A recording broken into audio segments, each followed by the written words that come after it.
Hello बच्चों, उम्मीद करते हैं सब ठीक होंगे। पढ़ाई भी आपकी अच्छे से चल रही होगी। और हम पढ़ेंगे अब केमिस्ट्री 12th क्लास की।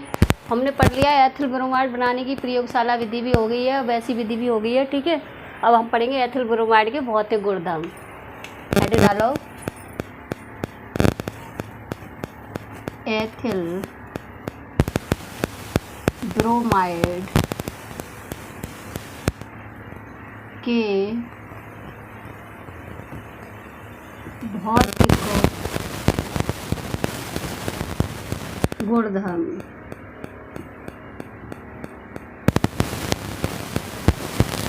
भौतिक में क्या होता है, इसका कलर देते, रंग देखते, और क्या इसकी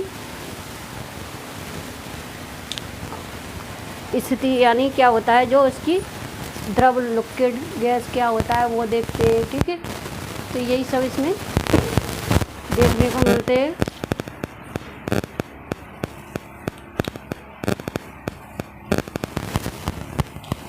तो पहला नंबर करके लिखेंगे हम, एथिल ब्रोमाइड कैसा होता है, क्या होता है, ये सारा लिखेंगे इसके बारे में।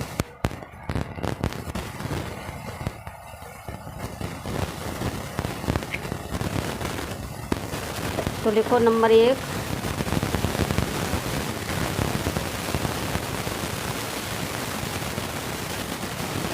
नंबर 1 करके एथिल ब्रोमाइड,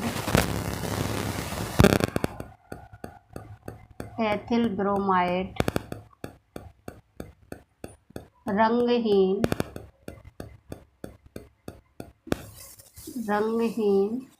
मीठी गंध वाला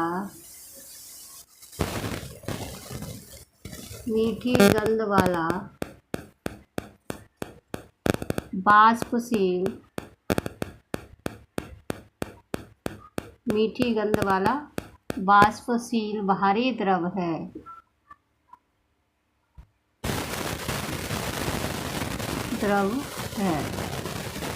कैसा है, मीठी गंध वाला, कैसा है, वाष्पशील और भारी द्रव है। नंबर 2,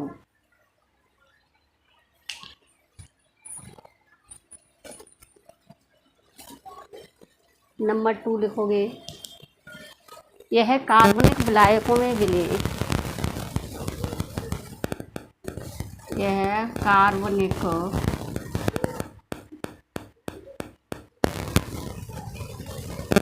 विलायकों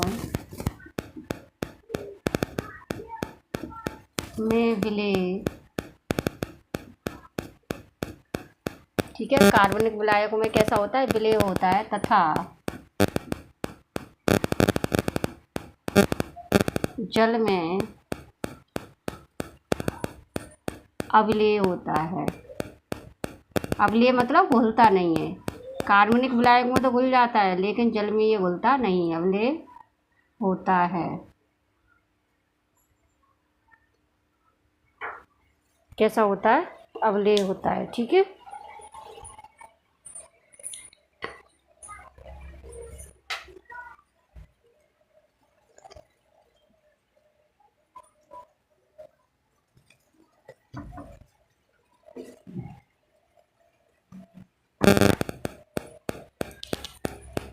कार्बनिक विलायकों में कैसा होता है, अविलेय होता है।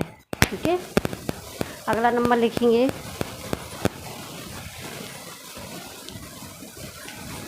नंबर 3, किसका क्वथनांक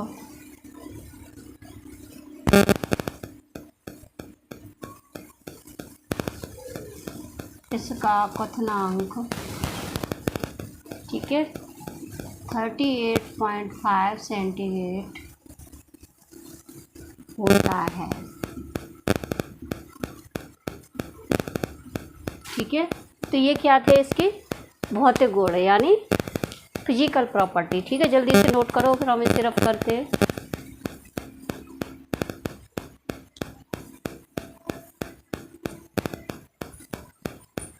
अगला नंबर फिर अगली हेडिंग डालोगे,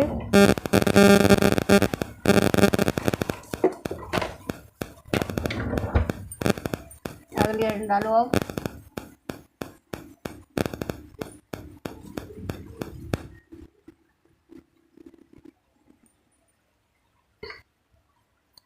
एथिल ब्रोमाइड के एथिल ब्रोमाइड के रासायनिक गुण रासायनिक गुण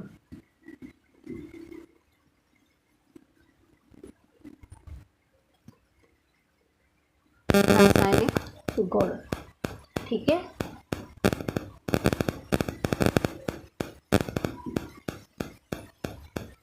पहले लिखेंगे हम, पहले हेडिंग डालेंगे नंबर 1 करके, एथिल ब्रोमाइड की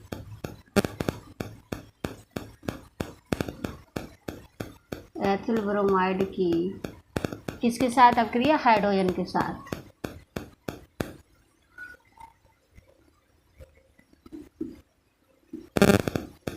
हाइड्रोजन के साथ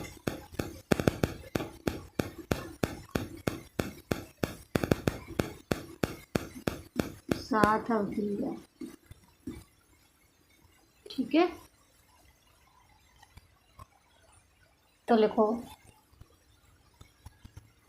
इसमें लिखेंगे जब, देखो, जब C2H5Br यानी एथिल ब्रोमाइड हाइड्रोजन के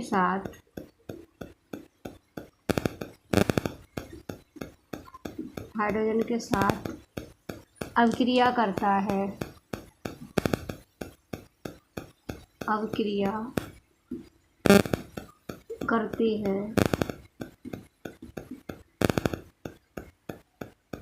तो एथेन बनता है, एथेन बनता है। ठीक है, जल्दी से नोट करो, फिर रिएक्शन लिखते हैं। क्या बनता है? एथेन बनता है।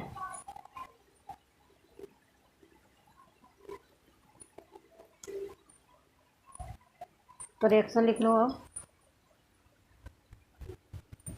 C2H5Br किसके साथ अभिक्रिया करेगा? ये हाइड्रोजन के साथ H। ठीक है, एरो ZnCuU इसका तो जोड़ी के साथ। ठीक है, तो ये क्या बन जाएगा? CH3 सिंगल बॉन्ड CH3, यानी ये क्या बन गया? हमारा एथेन बन गया। और क्या निकल जाएगा फिर? ये निकल जाएगा HBr प्लस HBr, ये बन गया हमारा एथेन। ठीक है, तो हमारी ये रिएक्शन वैसे भी आ जाती है कि क्या होता है जब एथिल ब्रोमाइड हाइड्रोजन के साथ अभिक्रिया करती है, तो ऐसे भी ये रिएक्शन आ जाती है। ठीक है, तो ये अब क्या है, जब हाइड्रोजन के साथ अभिक्रिया करेगा एथिल ब्रोमाइड, क्या बन जाएगा? हमारा एथेन बन जाएगा। ठीक है, अब अगली हेडिंग नंबर 2, एथिल ब्रोमाइड की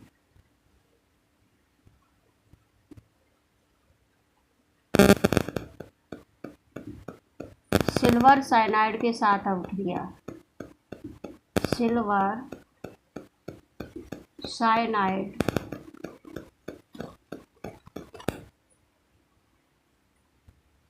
के साथ अभिक्रिया।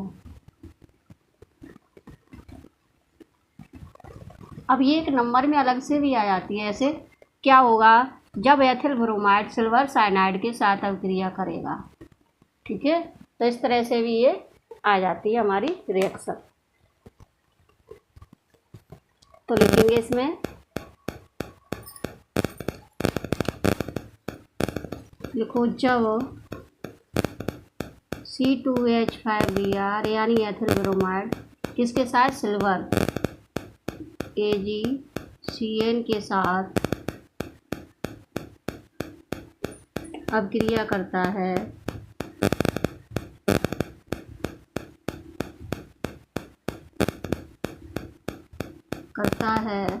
तो ठीक है, किसके साथ अभिक्रिया करता है? सिल्वर साइनाइड के साथ।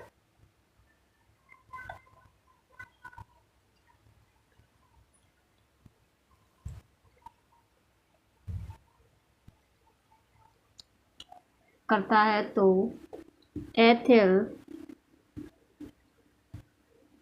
आइसो साइनाइड बनता है।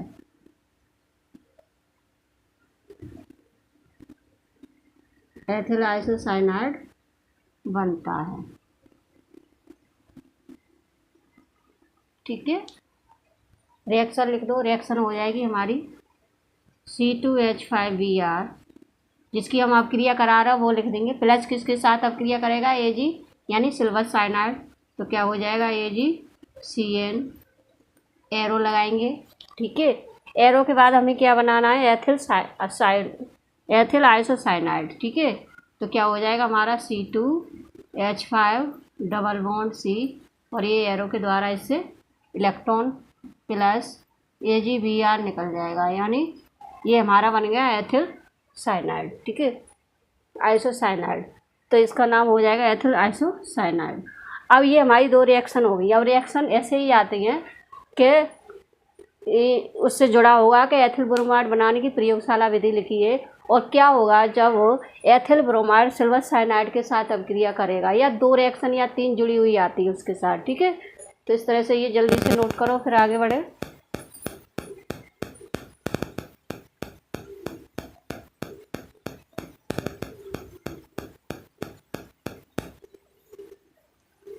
अगली हेडिंग डालो फिर।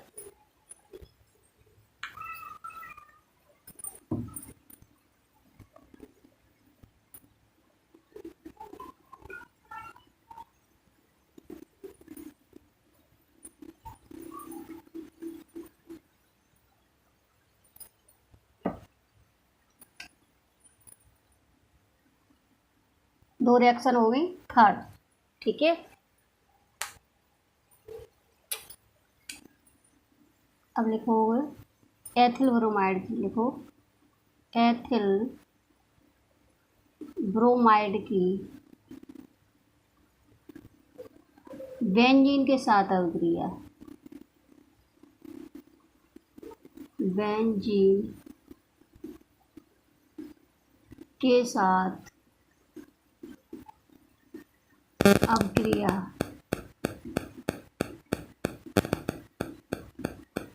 किसके साथ है, बेंजीन के साथ। ठीक है, बेंजीन के साथ अपक्रिया किसकी, एथिल ब्रोमाइड की।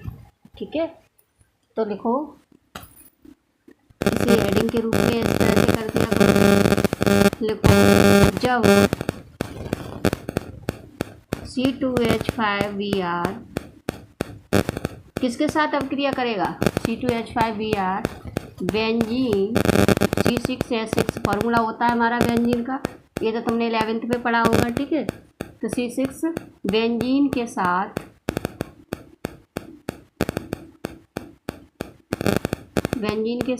निर्जल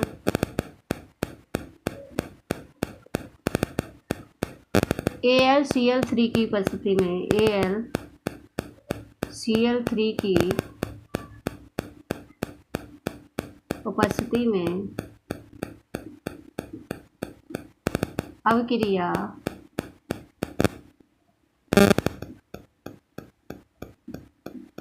करता है तो एथिल बेंजीन बनता है, तो एथिल बेंजीन बनता है। इस अभिक्रिया को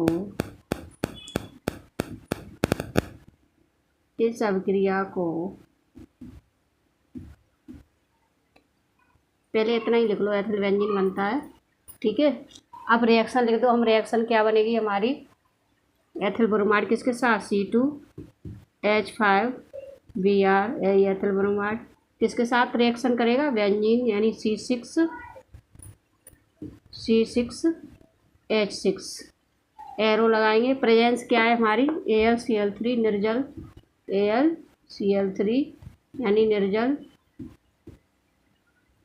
ठीक है, तो ये क्या बन जाएगा हमारा C6 H5C2H5, ठीक है। और क्या निकल जाएगा, HBr। तो ये हमारा बन गया, क्या बन गया, यानी एथिल बेंजीन। क्या बन गया, एथिल बेंजीन, ठीक है। अब आगे लिख दो, इस अभिक्रिया को दूसरे नाम से भी जानते हैं। इस अभिक्रिया को, ठीक है, क्या बोलेंगे, फ्रीडल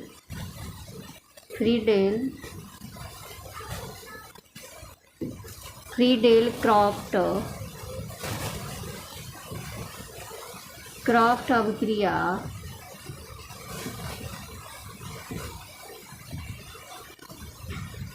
भी कहते हैं।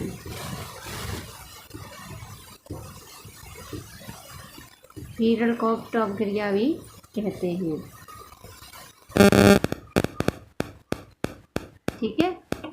तो ये हमारी अभिक्रिया, ऐसे दूसरे नाम से भी अगर ये आ जाए कि फ्रीडल क्रॉफ्ट अभिक्रिया क्या है, 1 नंबर में या 2 नंबर में आती है अलग से लिखने के लिए कि फ्रीडल क्रॉफ्ट अभिक्रिया क्या है, तो ये वाली अभिक्रिया हम ये वाली रिएक्शन लिख देंगे, यानी C2H5Br plus C6H6 AlCl3 C6H5 C2H5, ठीक है।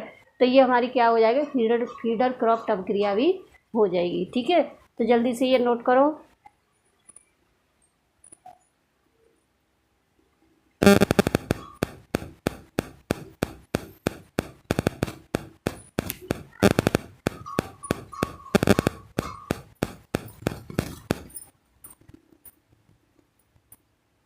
चौथी लिखते हो,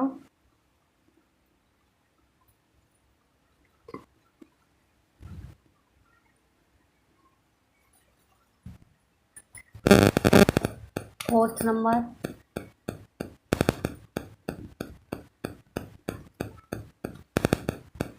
एथिल ब्रोमाइड की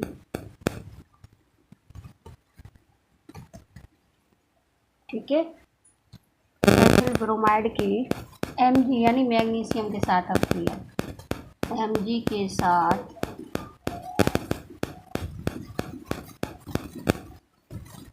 अभिक्रिया,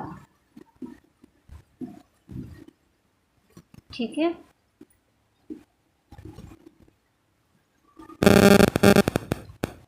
इसमें लिखेंगे जब C2H5Br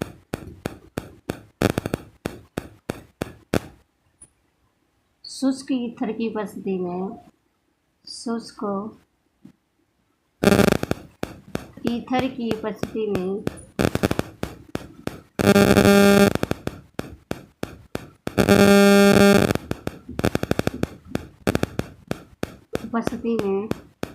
Mg के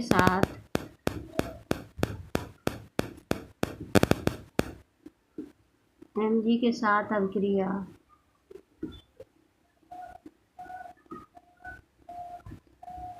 करता है, Mg के साथ अभिक्रिया करता है, तो C2H5 MgBr बनता है,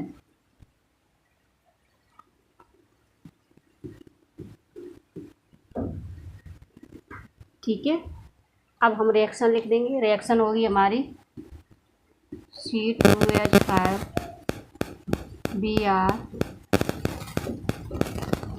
प्लस Mg एरो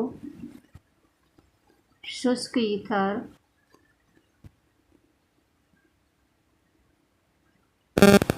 क्या लगाएंगे हम, शुष्क ईथर, ठीक है। तो क्या बन जाएगा हमारा, ये बन जाएगा C2H5 MgBr, ठीक है।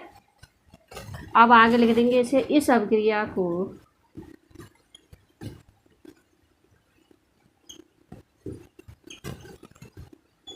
इस अभिक्रिया को गिरगनार्ड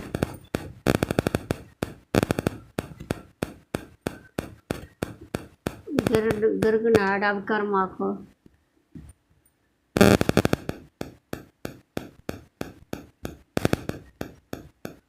अभिकर्मक भी कहते हैं।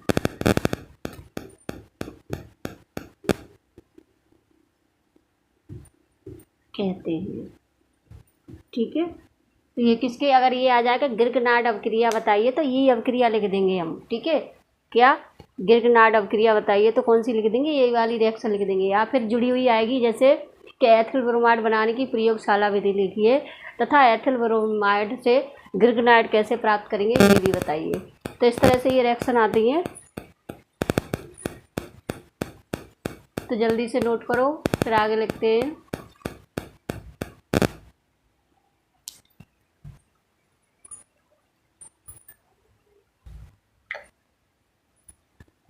अगली हेडिंग डालोगे एथिल ब्रोमाइड के उपयोग, जल्दी से डालो।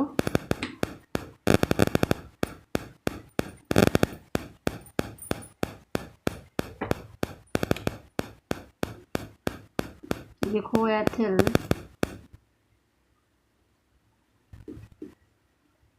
ब्रोमाइड के उपयोग। ठीक है, ये ऊपर से रब कर दो। एथिल ब्रोमाइड के क्या चल रहे हैं वो हमारे उपयोग। तो नंबर 1 इसका उपयोग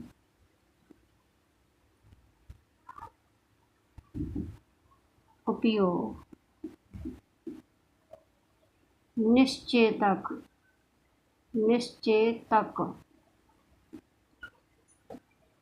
के रूप में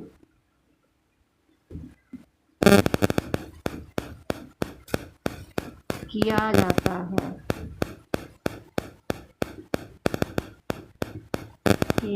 निश्चेतक मतलब बेहोश करने के रूप में। ठीक है, नंबर 2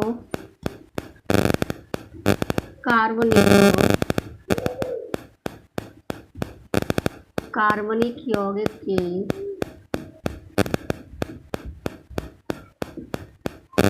यौगिकों के संश्लेषण में, संश्लेषण मतलब बनाने में, संश्लेषण में। ठीक है, नंबर 3 कार्बनिक यौगिकों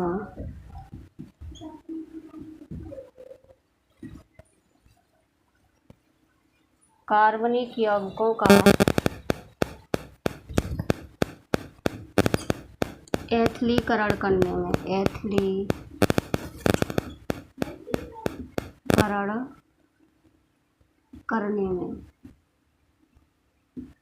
ठीक है, तो ये हमारी एथिल ब्रोमाइड के रासायनिक भौतिक गुण और उपयोग थे। ठीक है, तो ये टॉपिक हमारा एथिल ब्रोमाइड वाला कंप्लीट होता है।